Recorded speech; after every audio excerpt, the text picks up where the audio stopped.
Entonces, vamos a ir concluyendo con los temas que tenemos que dar en la teoría, ¿sí? Estas son las últimas 2 teorías en donde vamos a hablar acerca de paradigmas de lenguajes de programación, ¿sí? Entonces, hasta acá estuvimos viendo temas relacionados con lenguaje de programación de uso general, con diferentes características, planteamos algunos detalles en particular, más que nada introducimos conceptos, ¿sí? Para que ustedes los puedan después eh, visibilizar en los lenguajes que utilizan cotidianamente, pero todavía nos falta analizar lo que serían los lenguajes desde otro punto de vista un poco más general, ¿sí? Más general en el sentido de darle solución a los problemas. ¿Correcto? Entonces, veamos primero qué es un paradigma. Un paradigma es un estilo, ¿sí?, de desarrollo de programas que nos va a decir la forma de ver y hacer un programa. ¿Bien? La forma de ver un programa y de hacerlo. ¿Sí? Son un modelo para resolver un problema. Por supuesto, utilizando las computadoras, ¿no? La herramienta para lo cual están hechos los lenguajes. Entonces, repito, un paradigma nos va a dar un estilo de desarrollo de programas, ¿sí? Nos va a permitir ver y hacer soluciones para nuestros programas. Entonces, ahí podemos ver que algunos lenguajes tienen o se enmarcan en más de un paradigma, y esto por ahí tiene implicancia directa en cuanto a la sintaxis, ¿sí?, del lenguaje. Es decir, la sintaxis de nuestro lenguaje, por lo general, va a estar diseñada o va a estar pensada en función del paradigma por el cual va a resolver nuestros problemas, ¿sí? Entonces, tenemos, por ejemplo, un lenguaje imperativo tradicional, vamos a suponer, no sé, Pascal o Ada, ¿sí? Entonces, nosotros podemos ejecutar sentencias como llamados a procedimientos o funciones, ¿sí? Em, mientras que, y por supuesto tenemos una sintaxis para ello, mientras que en un un lenguaje declarativo como el caso de SQL, ¿sí?, donde nosotros lo que hacemos justamente es declarar qué queremos obtener a partir de un conjunto de sentencias. Ahí ya tenemos otro tipo de sintaxis en donde aparecen cláusulas como select, como from, como where, group by, order by, etc. ¿Sí? Esto es un ejemplo muy práctico para ver qué tan relacionada está la sintaxis de un lenguaje con el paradigma, ¿sí? Entonces veamos cuáles son aquellos paradigmas principales que nosotros nos podemos encontrar. El primero es el imperativo, el que ustedes ya conocen, ¿sí? Porque ya lo vieron en los inicios de la carrera, y por supuesto está conformado por el conjunto de sentencias que se van ejecutando una detrás de la otra, etc. ¿Sí? Esos conceptos ya lo tienen claro. Después tenemos el paradigma declarativo, ¿sí?, donde los programas, ¿qué hacen? Describen los resultados que se esperan obtener, ¿sí? Pero no definimos explícitamente qué pasos llevamos a cabo para alcanzarlos. Y acá es donde entra en juego esto que mencionábamos recién de SQL, por ejemplo, ¿sí? En donde no nos importa tanto cómo logramos obtener esa información, sino que definimos cuál es la información que queremos obtener, en particular hablando de SQL, ¿no? Por ahí, relacionado con el paradigma declarativo, tenemos el lógico, ¿sí? Que lo que hace es presentar lo que se denominan aserciones lógicas, ¿sí? Aserciones lógicas, una aserción lógica es un hecho o una regla que lo que hacen es permitirnos llegar a una conclusión, ¿sí?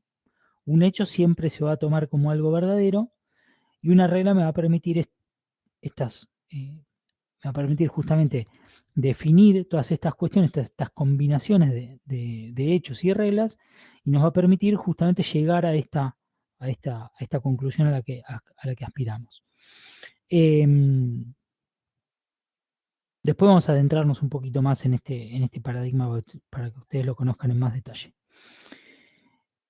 Este tipo de paradigma, por ejemplo, el paradigma lógico, se utiliza en, por ejemplo, demostraciones de teoremas, reconocimientos de lenguaje, bueno, también inteligencia artificial, tiene muchas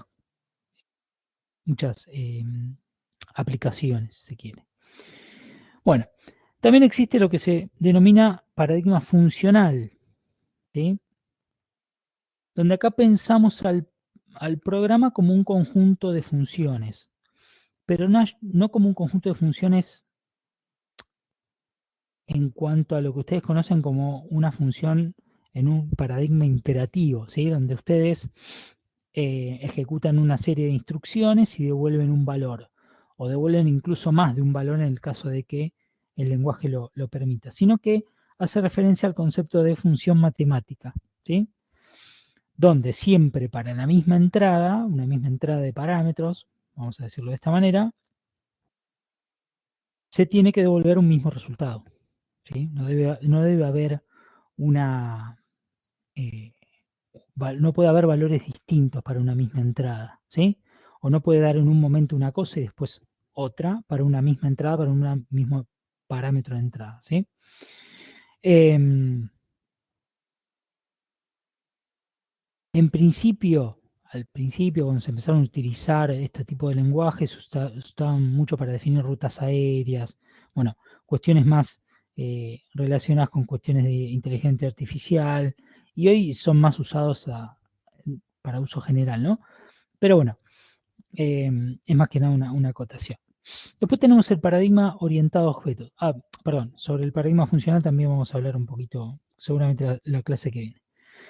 Después tenemos el paradigma orientado a objetos. Bueno, este también ustedes ya lo deberían conocer. El paradigma orientado a objetos lo que hace es considerar un conjunto de justamente objetos que van intercambiando, ¿sí?, mensajes, ¿sí? Interactúan enviándose mensajes.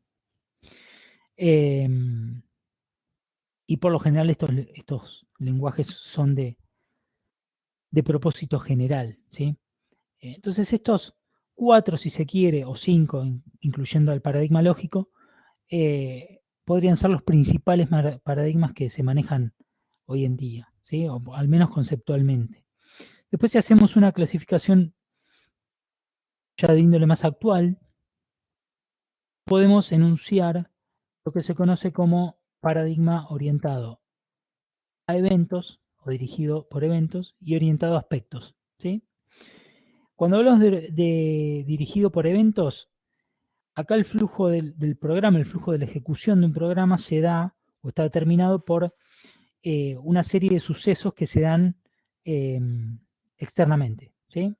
Entonces, por ejemplo, un usuario hace clic en un botón, entonces eso produce una determinada acción.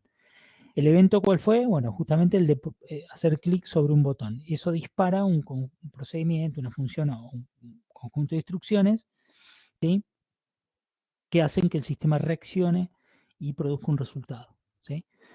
En años previos había una materia que se llamaba Delphi, en un entorno de desarrollo bastante utilizado, en donde se utilizaba, era un Pascal, pero con un entorno de desarrollo. Entonces nosotros podríamos generar una interfaz desktop, si se quiere, en donde a cada botón, a cada componente que generamos en esa interfaz, le dábamos algunas acciones, asociábamos a una serie de acciones a partir de justamente la ejecución de algún determinado evento. Y por último, tenemos el paradigma, orientado a aspectos, ¿sí? Bueno, en este paradigma lo que hace, la forma de resolver los problemas es dar un enfoque en cuanto a dividir el programa en módulos ya más independientes, ¿sí? Donde cada uno va a tener un comportamiento, cada uno de estos módulos tiene un comportamiento y una responsabilidad bien definidos, ¿correcto? Entonces, básicamente el objetivo es separar lo que son requerimientos funcionales de los no funcionales en un sistema, ¿sí? Em, Y esto nos da una mayor comprensión dentro del código que escribimos. ¿Por qué? Imagínense ustedes al momento de generar, no sé, un carrito de compra, no importa. Entonces, ustedes quieren generar un proceso de compra y van a definir un método que sea comprar producto, vamos a suponer, ¿no? Bueno, la funcionalidad es justamente comprar el producto, ¿está bien? Pero surge la necesidad, como un requerimiento no funcional, si se quiere, de hacer un logueo de los pasos que va dando el cliente al momento de la compra, ¿está bien? Entonces, bueno, nosotros tendríamos que en el medio del código, a medida que va evolucionando ese método, a medida que se va haciendo la compra, tenemos que ir registrando por diferentes instrucciones y logueando en nuestro sistema, haciendo log en nuestro sistema, para poder ir marcando todas las entradas que tuvo el usuario, ¿sí? Todas las acciones que fue haciendo el usuario. Bueno, ¿eso qué hace? Hace un código poco mantenible, no fácil de leer eh, y, por supuesto, poco reutilizable, ¿sí? Eh, entonces, lo que tratamos con este paradigma orientado a aspectos justamente es separar estas cuestiones, ¿sí? Entonces ahí nos damos cuenta que se pueden ver algunas, si se quiere, clases, mirándolo desde el punto de vista de un paradigma orientado a objetos, o módulos dentro de un sistema que tienen algunas particularidades, algunas responsabilidades bien definidas, ¿sí? Entonces ahí podemos hablar, por ejemplo, del tema del log, como les decía recién, de cuestiones de restricciones en el sistema, todo lo que es validaciones, ¿sí? Todo lo que es auditoría, ¿sí? Em, entonces, si incluyéramos estas cuestiones en el medio de nuestro código, estaríamos, de alguna manera, si se quiere, ¿sí? Para ser más específicos, em, estaríamos ensuciando el código, ¿sí? Y sería un código más confuso de leer y mantener. Vean que tengo una pregunta. Bueno, em, a ver, Agustín, pero un lenguaje como JavaScript es dirigido a eventos y también, sí, un lenguaje como JavaScript podría ser un lenguaje multiparadigma. Si bien es un lenguaje basado en script, después lo vamos a ver también como otro, si se quiere, otro paradigma dentro de esto que estamos mencionando, ¿sí? Em, los microservicios, no sé si serían, sí, podría ser una forma de dar solución a un problema. Se podría también ver como un paradigma. Yo dentro de esta teoría no lo marcaría como tal. Pero sí, es una forma de dar soluciones. Vos estás hablando, bueno, hoy se utiliza mucho a partir del uso de front-end y back-end, ¿no? En donde el llamado a los servicios se hace al back-end. Bueno, nos tendríamos que meter en temas que corresponden a otras materias, ¿no? Pero podría verse como un paradigma de solución, sí. Y por último, sí, la programación orientada a objetos sería también orientada a aspectos. Bueno, sí, eh, en esta cátedra lo damos como cosas separadas. Después se pueden implementar las dos juntas, Matías.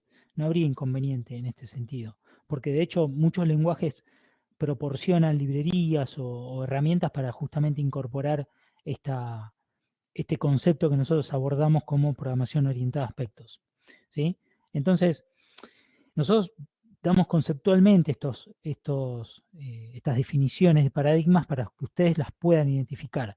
Pero la realidad es que hoy en día los lenguajes de programación, la mayoría son multiparadigmas, ¿sí? Permiten hacer algunas cuestiones de paradigma imperativo, otras funcionales, otras orientadas a aspectos. En ese sentido son bastante ricos, ¿sí? Bien, continuemos. Entonces, volvemos al paradigma orientado a aspectos. Entonces dividimos el programa en módulos independientes y cada uno tiene su comportamiento y de esa manera nosotros, por ejemplo, con el uso de annotation, ¿sí? Ustedes lo habrán escuchado mencionar en los comentarios de un método, a partir de una cierta sintaxis, podríamos generar alguna especie de métodos adicionales que se disparan ante una ante la ejecución de alguno de estos métodos que estamos documentando. Entonces, en este sentido, podríamos generar, por ejemplo, una auditoría de mi sistema, ¿sí? Y todo eso no va a ensuciar el código que yo estoy generando para darle solución a ese carrito de compras que quiero desarrollar, ¿sí? Entonces, ¿qué necesitamos para implementar este paradigma? Primero vamos a hacer este paradigma orientado a aspectos, ¿no? Primero vamos a necesitar una funcionalidad, un lenguaje con funcionalidad básica, como puede ser Java, JavaScript, C, etcétera, ¿sí? Este lenguaje de aspectos en donde, como les mencionaba recién, muchos lenguajes ya incorporan librerías, por ejemplo, Java, por ejemplo, tiene AspectJ, ¿sí? Eh, AspectLib es en Python, yo esto lo tengo anotado, se los voy contando porque no me los acuerdo de memoria, es la verdad. PHP tiene su librería en particular, de una librería de PECL. Bueno, entonces, lo que necesitamos a continuación de esto es una especie de lo que se denomina tejedor, ¿sí? Un tejedor nos va a permitir justamente relacionar y combinar estos aspectos del lenguaje, ¿sí? Entonces, quiero hacer auditoría, bueno, lo voy a manejar con esta herramienta del lenguaje y lo voy a incorporar mediante el tejedor. Entonces, ese tejedor va a ser transversal a todas las clases de mi código, por ejemplo, o a todos los métodos de mi código, ¿sí? Para hacer algo en particular. Entonces, más que nada, contarles este paradigma, si bien no vamos a adentrarnos mucho en él, pero sí es interesante porque, repito, los beneficios de este paradigma. Primero, hace un código mucho menos enmarañado, mucho menos confuso, ¿sí? Nos da una mayor independencia a la hora de escribir, si estamos justamente utilizando un paradigma orientado a objetos para dar una solución global al problema, nos va a dar una mayor independencia entre las clases, ¿sí? Nos va a permitir hacer un mantenimiento mucho más fácil. Y lo bueno y lo más importante quizá es el hecho de poder acoplarlo y desacoplarlo de una manera sencilla, ¿sí? Yo tengo en mi sistema un módulo en particular que se encarga de todo el log o que se encarga de toda la auditoría. Bueno, yo si tengo que cambiarla o desacoplarla de mi sistema, lo voy a poder hacer de una manera mucho más sencilla que con un código enmarañado en el medio de mi sentencia, ¿sí? Bueno. Sí, Matías, vos creo que te referís cuando hablas de algo tipo @getter, @setter. Sí, me refiero a ese tipo de comentarios, a eso se le llama annotation por lo general cuando trabajamos en programación orientada a objetos. Y a eso se refiere cuando mencionaba el hecho de que muchos lenguajes a partir de estas anotaciones permiten generar estas relaciones con el paradigma orientado a objetos. Perdón, a aspectos. Pero bueno, acá hay un link de un video explicativo, ya después ustedes lo pueden ver y, y en todo caso después se pueden hacer un poco más de investigación al respecto. Pero bueno, más que nada contarles estas cuestiones y estos conceptos, por lo menos en términos generales, ¿sí? Entonces, ¿qué vamos a hacer ahora? Una vez que vimos bien en general cuáles eran los paradigmas que creemos más actuales y conceptuales en realidad, pasemos en particular a ver cada uno, ¿sí? Y veamos cuestiones particulares de cada uno como para que ustedes tengan un abanico eh, de opciones, ¿sí? A la hora de comprender estos paradigmas, ¿sí? Bueno, entonces empecemos por el paradigma lógico, ¿sí? Bueno, el paradigma lógico. Recordemos que el paradigma lógico era un paradigma que se enmarcaba dentro de lo que sería el paradigma declarativo, porque se sostiene en el hecho de que los programas van a estar basados en una serie de aserciones lógicas, ¿sí? Yo voy a decir cosas, voy a aseverar cosas. A esto le llamamos aserciones lógicas. Una aserción es un conjunto de palabras que me van a decir que una cosa es verdadera, ¿sí? Bueno, entonces, en nuestro programa la resolución de los problemas se va a dar, ¿sí?, a través de reglas y hechos, ¿sí? Estos hechos van a ser, si se quiere, objetos, no en el sentido del paradigma orientado a objetos, sino más bien en términos de variables. Entonces, a los hechos los voy a tomar como verdades y a las reglas las voy a tomar como cosas que se cumplen a partir de esas verdades, ¿sí? Estos objetos son representados a partir de lo que se denomina término, ¿sí? Los términos, que pueden ser constantes o variables. Y en particular, Prolog es el lenguaje más utilizado, el lenguaje lógico más utilizado ampliamente en el mercado.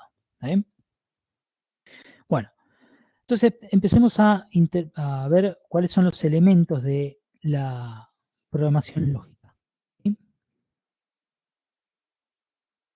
Veamos. Bueno, como les decía recién, la sintaxis básica es el término, ¿sí? Que, como dijimos previamente, puede contener constantes o variables. Entonces tenemos variables que se pueden definir o se refieren a elementos eh, que pueden sustituirse por cualquier otro, ¿sí? Si nosotros escribimos humano de X, esa X en mayúscula, por lo general se definen en mayúscula, puede ser sustituida por cualquier constante, por cualquier valor constante, ¿correcto? Como puede ser, bueno, ahí tienen, Juan, Pepe, lo que fuere, ¿sí? Siempre entonces van a definirse con mayúscula las variables y pueden ser pueden tomar cualquier valor constante, incluso un número, ¿sí? Después tenemos las constantes, que a diferencia de las variables ya son elementos que están determinados, que tienen un valor, que pueden ser tanto letras o strings en minúsculas o string de dígitos, ¿sí?, que van a representar un número, ¿sí? Son variables o constantes. Entonces, esto de término, en cuestión de, en alusión a los términos de los cuales hablamos recién, que hacía la sintaxis básica de un código escrito en un programa, en un paradigma lógico, también podemos hablar de término compuesto, ¿sí? Un término compuesto no es más que lo que se denomina un functor, ¿sí?, que tiene un número fijo de argumentos. Y a la vez estos argumentos pueden ser términos, ¿sí? Entonces, vamos a decir que hay una aridad, depende del número de argumentos de ese término. Y se va a denominar estructura a un término cuyos argumentos no son variables, ¿sí? Por ejemplo, en el último ejemplo, acá tienen una constante que es padre, ¿sí? Padre, un string padre. Una longitud que es una variable, acuérdense que las longitudes empezaban con una letra mayúscula. Y una estructura, ¿sí?, que se llama tamaño y tiene los valores 4 y 5, ¿sí? No son variables, ¿está bien? Entonces, esos, en términos sintácticos, los elementos de la programación lógica, ¿sí? Bueno, además puede manejar listas. Primero, podemos decir que los corchetes representan una lista vacía, ¿sí? Y de vuelta, un functor, una especie de sintaxis que nos permite definir algo, permite construir una lista, por ejemplo, con un elemento seguido de una lista vacía, ¿sí? Entonces, vamos a decir que esta lista tiene el único elemento alfa, y lo que sigue es una lista vacía, con lo cual nuestra lista está compuesta solamente por el elemento alfa. También se podría representar una lista usando los corchetes, ¿sí? en lugar de los paréntesis, como vimos en el ejemplo anterior. Y podríamos haber definido entre corchetes a alfa seguido de una lista vacía. Lo mismo se puede hacer utilizando alfa, una barra y la lista vacía. ¿Sí? Entonces, una notación general para denotar la lista puede ser X e Y, donde X es el elemento inicial de la lista e Y representa todo lo que sería la cola de la lista. ¿Sí? Bueno, o la lista que se quiere modelar. ¿Sí?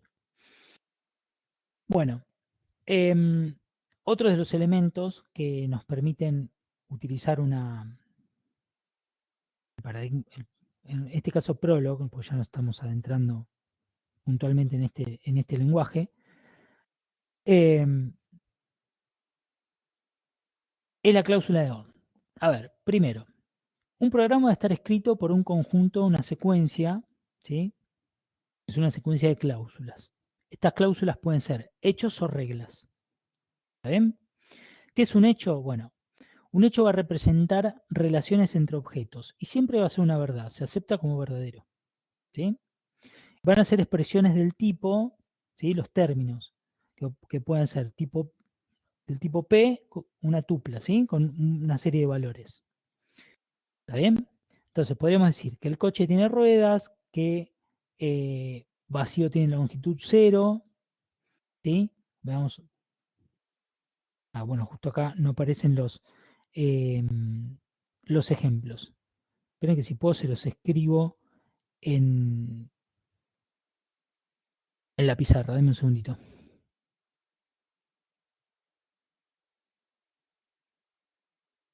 Los voy a escribir.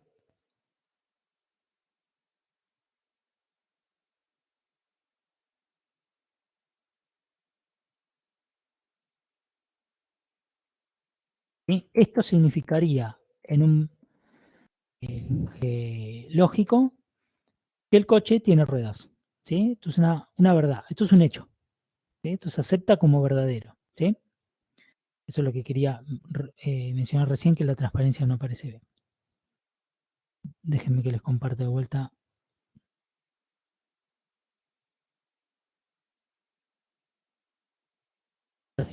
Bueno, después están las reglas, ¿sí?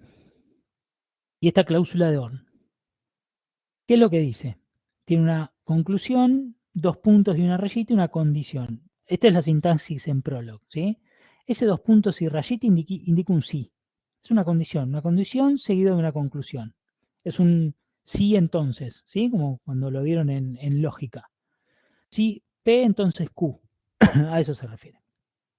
Está diciendo eso. ¿Sí? Entonces, la conclusión siempre es un simple predicado y la condición es una conjunción de predicados, ¿sí? De lo cual se puede decir que, que deberían ser verdaderos para llegar a la conclusión, ¿sí? Cuando están separados por coma, significan un AND. Entonces, cuando yo diga, no sé, A, 2 puntos, rayita, B, C, D, esos B y C y D tienen que ser verdaderos para llegar a la conclusión de A, ¿sí? Esto en un lenguaje procedural se correspondería con el if, ¿sí? Si se da una condición, entonces llegamos a una conclusión, ¿sí? Bueno, entonces hasta acá son los elementos, no sé si queda alguno más. Hasta acá vimos los elementos que hacen a un paradigma lógico, los elementos de la sintaxis de un paradigma lógico, que deberíamos conocer, ¿sí? Entonces fíjense, acá tenemos un primer programa. Estamos diciendo un hecho, ¿sí? Que dice que la longitud de que de una lista vacía, acá vemos los corchetes sin nada dentro, es 0. Eso es un hecho, ¿sí? Eso es un hecho. Entonces, ¿qué dice a continuación? Dice lo siguiente. Si yo tengo la longitud de I que es M, ¿sí? La longitud de I que es M, una variable I que es M. Y además digo que N es igual a M más 1, entonces la longitud de una lista conformada por X y por la lista Y va a ser n. ¿Sí? Entonces no estoy diciendo más que la longitud de I con un elemento más va a ser n, que es m más 1. ¿Está bien? ¿Se entiende hasta acá? ¿Se entiende eso? No sé si alguno... Así seguimos. Bueno, lo volvemos No, no sería una recursión. Pensémoslo de vuelta, pensemos en términos de lógica. A ver, volvamos. Yo lo que estoy diciendo es, yo tengo una serie de cuestiones que son verdades. Esos son los hechos. ¿Sí? Lo que estoy diciendo es, una lista que es vacía, porque la defino con un corchete vacío, es cero. La longitud de una lista vacía es cero. Eso es todo lo que estoy diciendo. Bueno, después lo que estoy diciendo es, estoy leyendo de derecha a izquierda. Acordate que la condición está a la derecha, acá, ¿sí? De los dos puntos y la raya, la condición está a la derecha. Si se da la condición, tengo una conclusión, ¿sí? Si se da la conclusión de la derecha, es decir, que la longitud de I es M y que N es igual a M más 1, entonces puedo concluir que la longitud de la lista conformada por I como cola de la lista y el elemento X va a ser N. ¿Sí? ¿Por qué? Porque agregué un elemento más a mi lista. ¿Se entiende? Ahora sí, no sé si...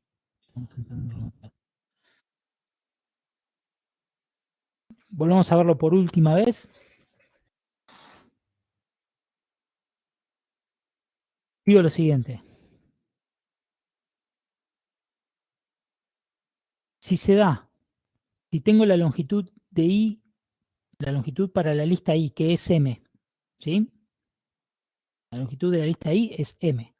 Y estoy diciendo que N es igual a M más 1, ¿sí? Entonces, quiere decir que si yo a la lista, si yo quiero calcular la longitud de la lista conformada por el elemento X y la lista Y, ¿sí? Entonces quiere decir que ahí, a la lista Y le estoy agregando un elemento más, quiere decir que la longitud de toda esa lista, de la lista Y más el elemento X, va a ser N. ¿Por qué? Porque le sumé un elemento, ¿sí?, a la lista Y. ¿No? Es una conclusión a la que llegamos a partir del razonamiento y que yo les cuento cómo debería funcionar. ¿Sí? A ver. Exactamente, exacto, digo. Yo a medida que voy contándoles la teoría, voy revisando el chat por las dudas. Bueno, entonces, volvamos a el concepto eh, de programa. ¿Qué tenemos? Tenemos un programa que es un conjunto de cláusulas. ¿Sí? Acuérdense que las cláusulas están conformadas por hechos y reglas. Un hecho va a ser los que expresa verdades, la longitud de una lista vacía es 0, ¿sí? Y una regla es la que dice, por ejemplo, la longitud, esto que vimos recién, la longitud de I. Si la longitud de I es M y además N es M más 1, entonces la longitud de I más un elemento va a terminar siendo N. ¿Sí? Eso es una regla. ¿Bien? Bueno, entonces nuestro programa va a ser un conjunto de cláusulas que va a ser nuestra base de conocimiento, porque son un conjunto de verdades y de reglas que se tienen que aplicar, y vamos a tener una query. La query, en analogía con lo que sería un lenguaje SQL, por ejemplo, va a ser justamente la consulta, ¿sí? La información a la cual queremos llegar, ¿sí? Lo que deseamos que sea contestado. Entonces, nuestra query va a ser, bueno, ¿cuál es la longitud de el elemento rojo más el elemento verde más el elemento azul más un conjunto vacío? Esto nos tendría que dar 3, ¿sí? ¿Por qué? Pues si analizamos primero la longitud una lista vacía es 0. Eso ya sabemos que es un hecho. Ahora, la longitud de la lista vacía más el elemento azul, eso nos tendría que dar 1 aplicando la regla. ¿Sí? Entonces, ya sabemos que la longitud de azul más la lista vacía es 1. Y así podemos ir siguiendo con verde y con rojo. Eso nos debería dar 3. ¿Sí? Entonces, pues, si quieren, ustedes lo hacen, se van a dar cuenta que a partir de los hechos y las reglas definidas en mi programa, puedo contestar esta query que me estoy preguntando. ¿Sí? Bueno, acá está la demostración que estábamos viendo recién. ¿Sí? Entonces, fíjense cómo yo voy, después evalúenlo ustedes si quieren, cómo yo voy aplicando los hechos y las reglas que tiene mi programa para justamente contestar esta query. Bueno, entonces, ¿qué decíamos? Que un programa es un conjunto de reglas y hechos que nos proveen una especificación declarativa de lo que se conoce, ¿sí? La pregunta es, ¿qué es lo que queremos alcanzar? Esta query, esta consulta que queremos hacer. Entonces, la ejecución del programa va a ser justamente el intento de obtener esa respuesta. ¿Sí? Entonces, desde el punto de vista lógico, la respuesta a esa pregunta, a la pregunta es sí, podemos obtener una respuesta, ¿sí? Si la pregunta puede ser derivada aplicando las deducciones del conjunto de reglas y de hechos que tengo en mi programa, ¿sí? Yo puedo llegar a la conclusión, entonces, desde el punto de vista lógico, tengo una respuesta que es afirmativa, ¿sí? Bien. ¿Hasta acá entendemos más o menos el concepto? ¿Serviría para el acertijo de los animales? No, la verdad no lo conozco ese acertijo, pero bueno, después lo veré. Quizá me sirva como un ejemplo el año que viene, en el caso de que no, no haya sido muy, muy claro, Diego. Pero veamos por último un ejemplo un poquito más concreto para terminar de comprender, ¿sí? ¿Cuál sería cuáles serían los pasos a seguir para justamente ejecutar este paradigma lógico, este código escrito en un paradigma lógico, ¿sí? Entonces, fíjense, esto es un programa que describe una relación, ¿sí?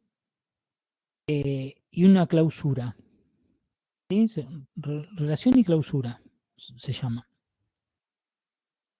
Fíjese, primero establece una serie de hechos. Dice que existe una relación entre A y B, una relación binaria entre A y B. A y B están relacionados, eso es lo que quiere decir. A y C están relacionados, B y F están relacionados, y F y G están relacionados. Y después aporta dos reglas más. Me dice que si se da una relación entre X e Y, que van a ser variables, entonces se da la clausura o cierre entre X e Y. ¿Sí? Estoy leyendo, en particular estoy leyendo esto que ustedes ven acá. Esto que estoy señalando. Uy, perdón. Esto que yo estoy señalando ahora con el mouse. ¿Sí? Entonces, si se da la relación entre X e Y, entonces hay una clausura entre X e Y. Y después dice que si se da una relación, fíjense que lo leo de derecha a izquierda, si se da una relación entre X y Z, dos variables, y se da la clausura entre Z e Y, entonces puedo afirmar que hay una clausura entre X e Y. ¿Sí? Esas son las reglas que me da mi programa. Mi base de conocimiento es esto. Todas estas reglas, todos estos hechos, perdón, que hay en un principio y todas estas reglas que hay a continuación. Estos 4 hechos y estas 2 reglas que tengo. ¿Sí? Toda esa es mi base de conocimiento. Ese es mi programa. Ahora, ¿dónde quiero llegar yo? Quiero llegar a decir si, o a establecer si hay una clausura, una relación de clausura entre A y F. ¿Sí? Ese es el query que yo tengo. Esa es la consulta que yo quiero responder. ¿Sí? Entonces, empecemos a analizarlo. Quiero saber si se da la clausura de A con F. ¿Sí? Entonces, me pregunto, ¿hay una relación entre A y F? ¿Existe? ¿Es verdadera la relación entre A y F? Estoy en esta primera columna que estoy señalando ahora. Hay una relación entre A y F. Si yo lo busco entre los hechos que tengo en mi programa, eso no lo encuentro. Con lo cual, podría decir que no hay una clausura entre A y F, por lo menos utilizando esa regla inicial. Ahora voy a tomar la segunda regla. Voy a decir, ¿hay una clausura entre A y F? Vamos a verlo. ¿Hay una relación entre A y Z1? ¿Y hay una clausura entre Z1 y F? Sí, podría haberlo, porque hay una relación entre A y B, y eso lo podemos afirmar, y hay una clausura entre B y F. ¿Por qué hay una clausura entre B y F? Porque hay una relación entre B y F. Eso también lo podemos afirmar. Si hay una relación entre B y F, y acá lo estamos diciendo, entonces, acá lo estamos diciendo, entonces por esta regla, si hay una clausura, si hay una relación, perdón, entre B y F, entonces hay una clausura entre B y F. Y eso se da, eso es una afirmación.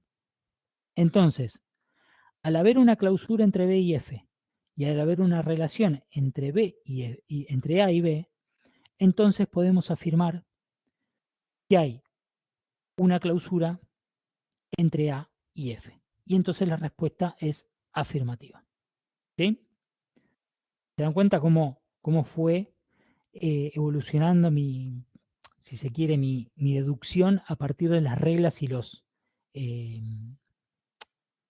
a partir de las reglas y los hechos que tengo afirmados en mi programa?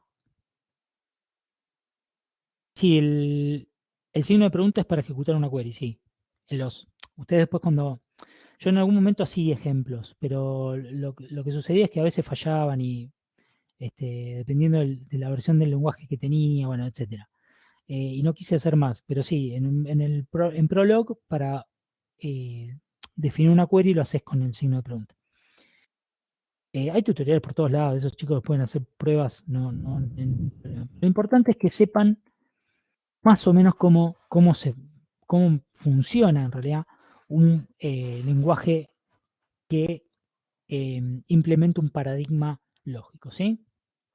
Por supuesto, esto tiene muchísimas otras aplicaciones y es interesante de conocerlas. Entonces, como conclusión respecto, porque después pasamos al paradigma orientado a objetos, como conclusión respecto del paradigma lógico, tenemos que entender que en principio intenta llegar a una verdad, ¿sí? Una deducción a partir de los hechos y reglas que tenga definidos en mi programa, ¿sí? Esos hechos se toman como verdaderos y las reglas se utilizan justamente para generar esa deducción. ¿Está bien? Bueno, un poquito una introducción mínima a lo que sería el paradigma lógico. Hay una materia en particular que se da como opcional sobre sobre programación lógica, que bueno, que después, por supuesto, si ustedes tienen la motivación, pueden averiguar, pueden interiorizarse y consultar, ¿sí? Eso lo dejo como a criterio de ustedes. Bueno, pasemos entonces a la programación orientada a objetos. Acá voy a ser bastante rápido, ¿sí? Porque se supone que estas cuestiones ustedes más o menos ya las tienen claro, ¿sí? Y voy a dejar algunas definiciones bien puntuales, ¿sí? Pues Juan Cruz, mirá, hoy en día se usa, se usa, por ejemplo, eh, para resolución de teoremas, se usa no sé si para procesamiento de lenguaje en algunos casos, tiene muchas aplicaciones. Yo no te quiero dar algo específico porque tampoco soy un experto en el tema, vamos a ser realistas, pero sí, tiene varias aplicaciones. Eh, Insisto, hay información en la cátedra de programación lógica, seguramente ahí van a encontrar mucha más información y se van a poder interiorizar mucho más.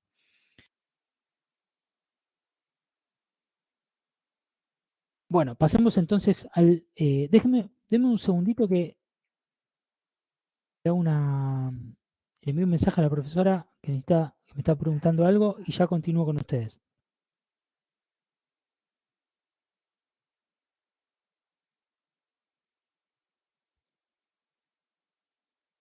Bueno, entonces vamos a hablar acerca de programación orientada a objetos, ¿sí? Un programa escrito con un lenguaje orientado a objetos es un conjunto de objetos que van a interactuar y se van a mandar mensajes. Los elementos que intervienen son objetos, mensajes, métodos y clases, ¿sí? Los objetos van a ser entidades que van a tener un estado interno y un comportamiento, y es, si se quiere, un equivalente a un dato abstracto. ¿Está bien? Un mensaje va a ser una petición de un objeto a otro para que se comporte de una manera, y siempre el procesamiento de este método va a estar activado por mensajes. ¿Sí?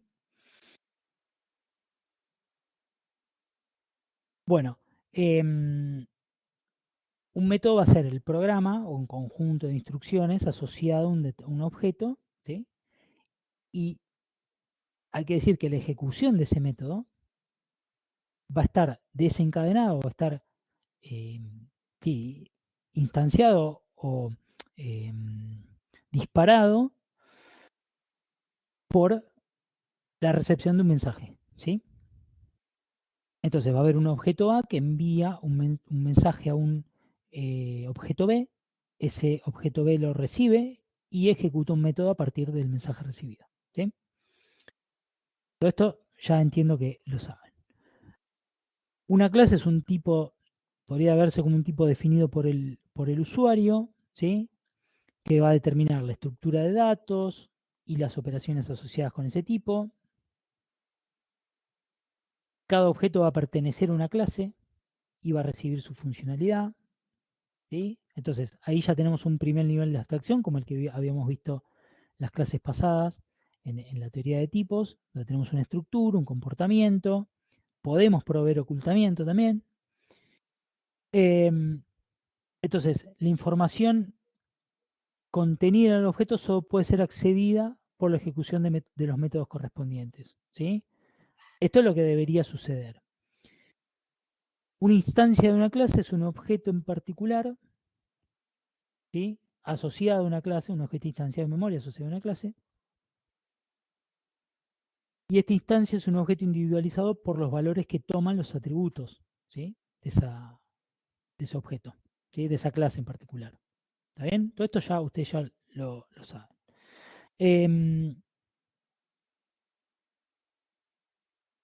Hablamos de un segundo nivel de abstracción, ¿sí?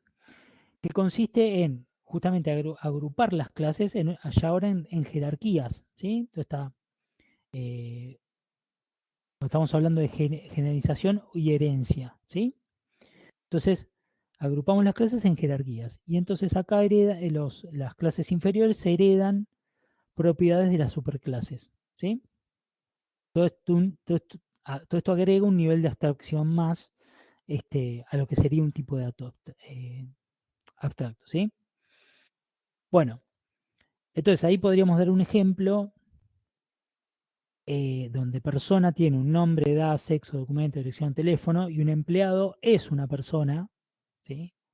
Que además de tener todos esos atributos definidos en la persona, tiene un currículum y un quid, ¿sí? Entonces, bueno, todo esto también ustedes ya lo conocen. También se da el concepto de polimorfismo, en donde tenemos la capacidad, ¿sí? De que objetos de distintas clases puedan responder a mensajes de distintos con el mismo nombre, perdón. ¿Sí? Objetos de distintas clases pueden responder a mensajes con distintos nombres. Esto se llama también polimorfismo. Se puede hablar de polimorfismo a ese nivel también, ¿sí? Entonces, por ejemplo, 3 más 5 se aplica una suma entre números. Buenos más días se aplica una concatenación de strings, ¿sí? Entonces estamos incorporando el mismo mensaje, pero con capacidades distintas, ¿sí? También tenemos el concepto de binding dinámico, donde vinculamos, ¿sí? A los objetos con los mensajes, ¿sí? Este objeto puede recibir estos mensajes, entonces todo eso se hace en forma dinámica, por lo general son lenguajes interpretados, ¿sí? Entonces se lleva a cabo mediante un binding dinámico. Y por último, hablar un poquito de C++, que es un lenguaje híbrido que tiene algunas características particulares de C, porque es un lenguaje extendido de C, que incorpora características de programación orientada a objetos, soporte el ocultamiento de datos, por supuesto los métodos son los que van a definir el comportamiento, heredan propiedades de otros objetos. Si no recuerdo mal, maneja herencia múltiple, ¿sí? No quiero mentirles con esto, pero puedo estar equivocado, pero si no recuerdo mal, es probable que maneje herencia múltiple. Ahí podemos hablar de las diferencias que existen con otros lenguajes. Ahí les dejo la inquietud de ustedes para que investiguen acerca de qué tipo de herencia puede manejar otros lenguajes como Java, por ejemplo, ¿sí? O Python al momento de trabajar en modelar o implementar la programación orientada a objetos, ¿sí? ¿Qué tipo de herencia trabajan? Si herencia simple, herencia múltiple, donde se pueden heredar de varias clases o de una única en particular, ¿sí? Em,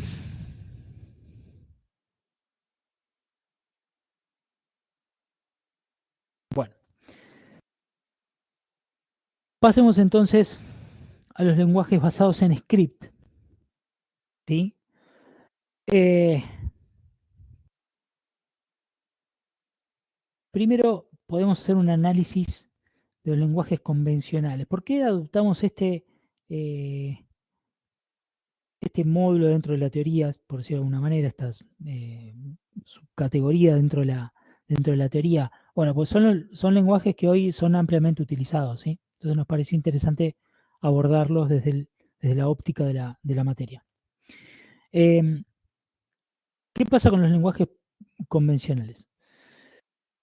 Por lo general, lo que van a hacer es estar destinados a eh, generar aplicaciones autocontenidas, ¿sí? Van a tomar una entrada, la procesan de alguna manera y generan una salida, ¿sí? Pero hacen todo el procesamiento, el lenguaje, ¿sí? O el programa escrito en ese lenguaje. Se encarga de todo, ¿está bien? Entonces, los lenguajes basados en script, ¿sí? Perdón, los lenguajes convencionales lo que van a intentar mejorar la eficiencia, la portabilidad, la detección de errores, etcétera, ¿sí? Entonces, por ejemplo, los tipos se van a construir alrededor de conceptos a nivel de hardware, como los enteros, ¿sí? Un tamaño fijo, punto flotante, etcétera. Entonces vos vas a necesitar de un lenguaje robusto, que sea eficiente, etcétera. ¿Está bien? Em, pero ¿qué sucede en la actualidad? A veces muchos de esos lenguajes necesitan coordinarse con otros programas, ¿sí? Entonces es necesario combinar o pegar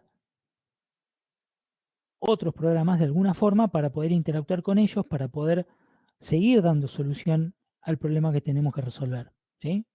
Entonces lo que buscamos mediante un lenguaje basado en script, o lo que se buscó en un principio en realidad, con lenguajes basados en script, es generar algo que nos dé una forma sencilla y directa de lograr esta combinación con otros programas, ¿sí?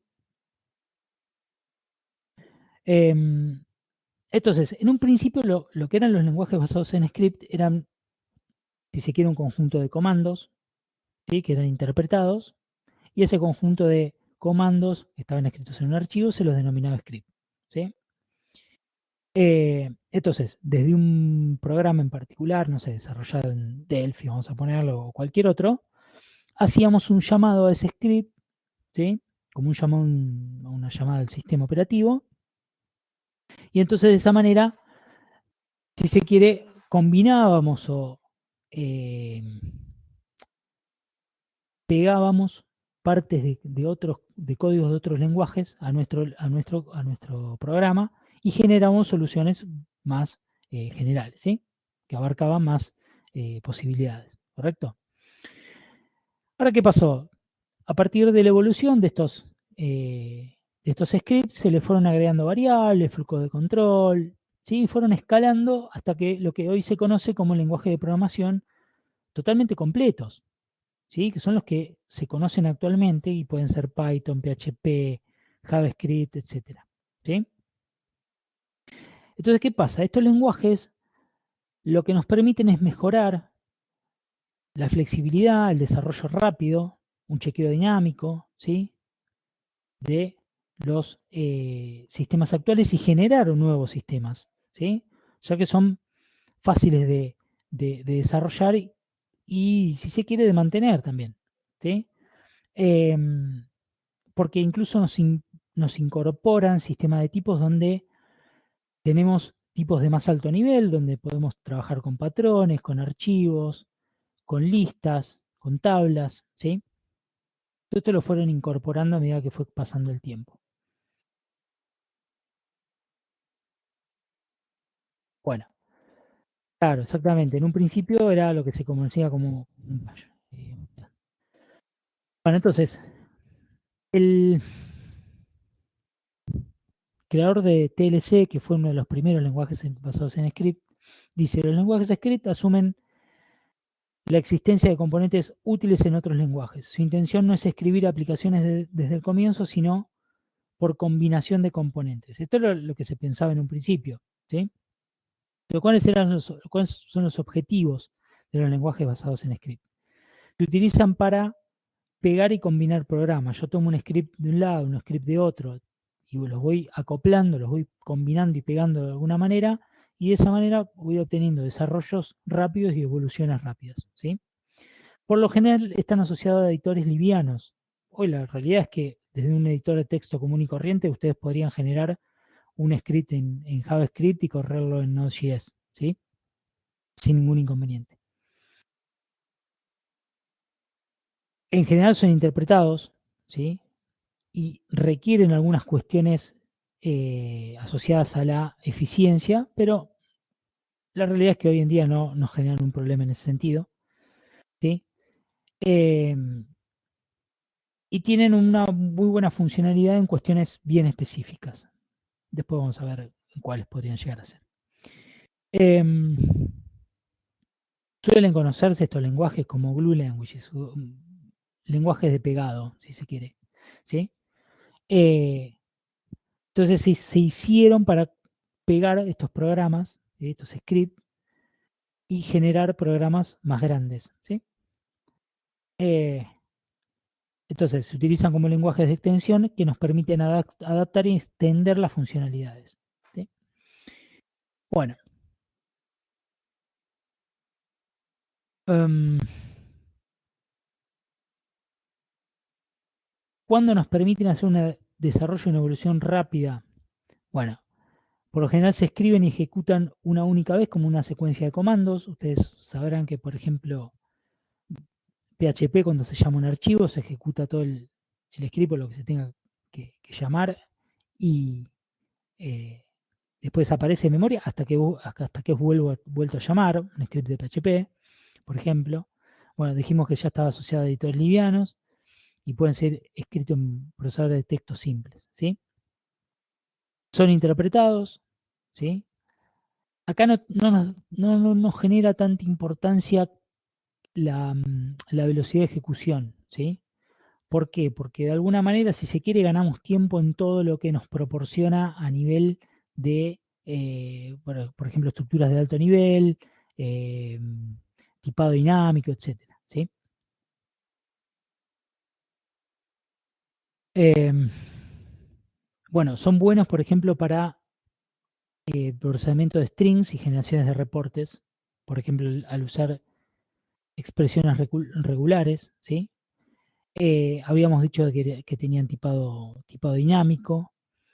Eh, y un alto nivel para soporte de interfaces de usuario. Bueno, todas estas cuestiones están relacionadas con el uso de otras herramientas. No quisiera meter mucho en eso. Sí me gustaría hacer un enfoque en todo lo que tiene que ver con tipado dinámico, ¿sí? Porque acá, por ejemplo, cuando esta por ahí es una justificación de por qué son así. Cuando nosotros usamos este tipo de lenguajes, quizá necesitemos intercambiar datos entre distintos subsistemas. Y estos datos pueden ser incompatibles. Entonces, el lenguaje basado en script tiene que tener un sistema de tipo simple que sea, que sea lo suficientemente flexible, ¿sí? Porque uno inflexible, ¿sí? O muy completo atentaría contra un rápido desarrollo y una evolución del sistema, ¿sí? Un poquito lo que dice este párrafo. Entonces, generalmente el tipado es dinámico, tenemos estructuras de datos suficientemente versátiles como para manejarlos, no tan restrictivas, ¿sí? Eh, pero por supuesto, en detrimento de la seguridad, ¿sí? Del lenguaje, ¿sí? Y de su eficiencia, ya que todo este tipo de chequeos a nivel de tipo, por ejemplo, se tiene que hacer al momento de interpretar y suelen ser más inseguros, ¿sí? Ojo, esto a nivel conceptual, no quiere decir que lo sean todos los lenguajes. Cuando hablamos de Python o cuando hablamos de JavaScript, no estamos diciendo que son inseguros en su totalidad. No, por ahí hay un caso en particular en donde, como no controla algo, no controla un tipo en particular cuando se hace alguna operación, puede dar un error o un dato no deseado, pero eso no quiere decir que sea en la actualidad lenguajes inseguros, ¿sí? Um, Bueno, esto habla un poquito más acerca eh,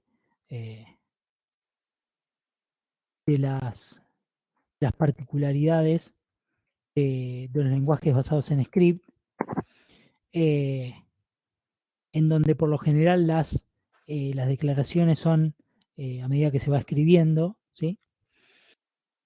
Eh, en el caso de Perl, por ejemplo, todos los identificadores son globales, ¿sí? Pero podemos utilizar herramientas para limitar el alcance, al contrario que PHP, por ejemplo, donde cada cosa es cada cosa no, cada variable o cada identificador es local por defecto, ¿sí? En el caso de que sea global, lo tenemos que definir. Y en el caso de Python, por ejemplo, una variable que se le asigna un valor es local, al bloque donde aparece dicha asignación, ¿sí? Y tenemos sintaxis especiales para cambiar estas cuestiones.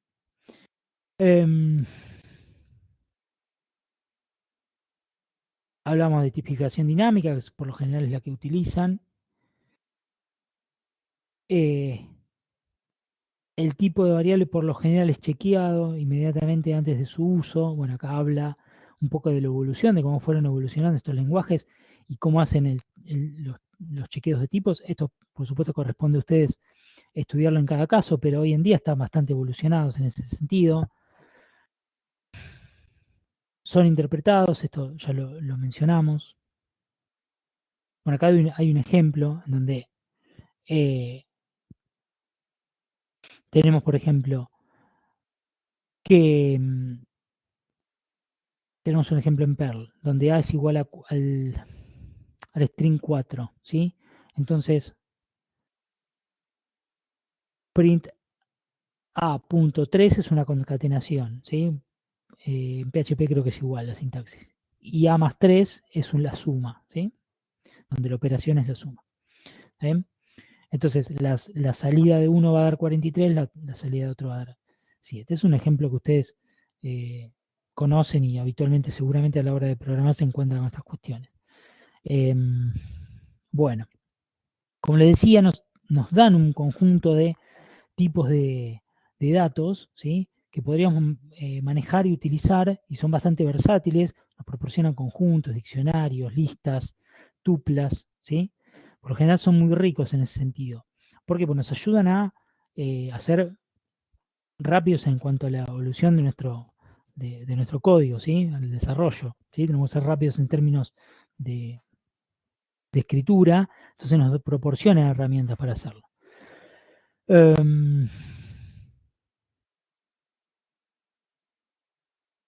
Bueno, hablo un poquito acerca de qué que podemos darle índice a los arreglos a través de cadenas de caracteres, ¿sí? Podemos hacer uso de tablas de hash, ¿sí? Y podemos manejar la memoria porque vienen, si se quiere, con alguna especie de garbage collector que de alguna manera gestiona la memoria, los objetos que no son utilizados, etc. ¿Sí? Bueno,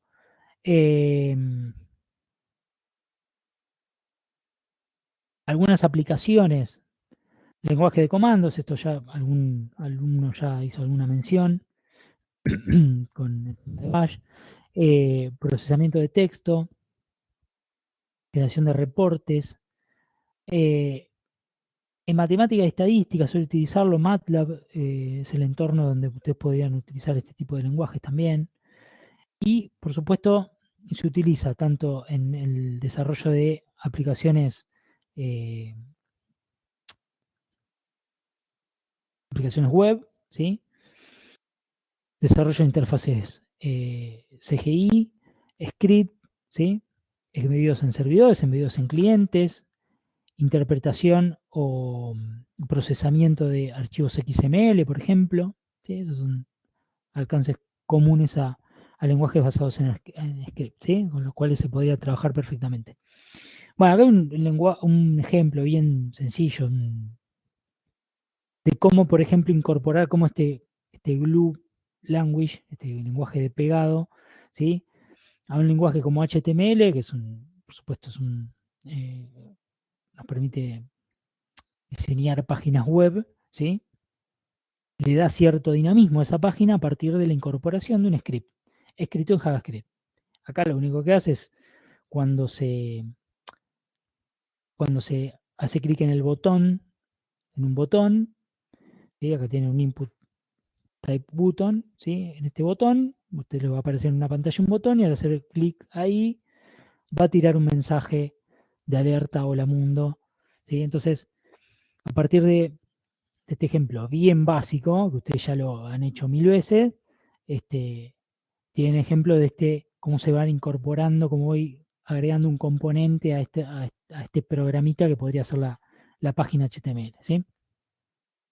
Bueno, por último, podemos hablar de JavaScript y de Python, ¿sí? JavaScript fue desarrollado para el navegador Netscape en los años 90, hace muchísimo. Quizá ustedes ni siquiera conozcan este navegador. Fue uno de los primeros navegadores que competía con Internet Explorer, ¿sí? Lo que hoy se conoce como, no me acuerdo ahora cuál es el nombre del Internet Explorer en Windows, pero bueno, en su momento el auge lo tenía Internet Explorer y su competidor era Netscape, ¿sí? Bueno, fue a partir de los años 90 su desarrollo. Su intérprete, ¿sí? Su lenguaje interpretado, JavaScript, está embebido en el navegador web, ¿sí? Y por lo general le da el dinamismo y control a las páginas HTML, ¿sí? Tiene una sintaxis similar a Java, pero a contrario de Java es dinámicamente tipado, ¿sí? Los strings y los arreglos tienen una longitud dinámica, por ejemplo, y los índices, por ejemplo, no son chequeados, por lo menos en su versión original. Ahora, la verdad que no sabría, habría que verlo en su última versión. Soporta el paradigma orientado a objetos, ¿sí? Entonces es un multiparadigma, además de ser un lenguaje basado en script, es un multiparadigma porque te permite trabajar en forma imperativa y trabajando con el paradigma orientado a objetos, pero no trabaja lo que es la herencia, ¿sí? Se basa en el concepto de prototipo. Es un concepto que después ustedes pueden evaluar. Bueno, y después tenemos Python, ¿sí? También es software libre, es interpretado, es multiplataforma y multiparadigma, ya que nos permite trabajar en forma imperativa, orientado a objetos, funcional, ¿sí? Tiene algunas instrucciones para trabajar con el paradigma funcional. Es fuertemente tipado desde el aspecto de su sistema de tipos, pero es dinámicamente tipado en función de que las variables toman el tipo a partir de que son declaradas, ¿sí? o perdón, cuando se les asigna un valor, esto quise decir. Tiene una sintaxis simple y legible, bueno, tiene un montón de bondades, ¿no? Python es una de las materias que ustedes habrán cursado en años anteriores. Bueno, bien, y con esto terminamos por hoy, ¿sí? No quiero abordarlos demasiado, nos queda una clase más donde vamos a hacer un pequeño repaso de lo que vimos hasta ahora en cuestiones de paradigma y vamos a dar un poco más, vamos a adentrar un poco más en lo que es el paradigma funcional, ¿sí? Si nos sobra tiempo, vamos a hacer una especie de repaso general de toda la materia, ¿sí, chicos? Como para que ustedes vayan sacándose las dudas, pues ya después van a venir el parcial, van a venir algunas evaluaciones y por ahí podríamos aprovechar, perdón, el tiempo para esto. Sí, en realidad, a ver, HTML no sería un lenguaje de programación, sería un lenguaje de marcado, ¿sí? Lenguaje de marcas. Utilizamos tags. Pero bueno, en definitiva, lo que se quiso dar el ejemplo ahí es algo bien simple de cómo podemos componer o complementar algún, si se quiere, no programa, pero alguna herramienta en donde a partir de un script podemos complementar este, una, una herramienta, una aplicación, ¿sí? Nada más que eso. Pero bueno, las funciones podrían ser diversas a partir del uso de lenguajes basados en script. A eso nos referíamos, Diego. Bueno, no sé chicos si tienen alguna duda, si no, finalizamos la clase por hoy, ¿sí? Porque ya vimos demasiado y no los quiero atormentar. Así que bueno, me quedo respondiendo alguna duda si es que surge y si no, los libero, ¿sí?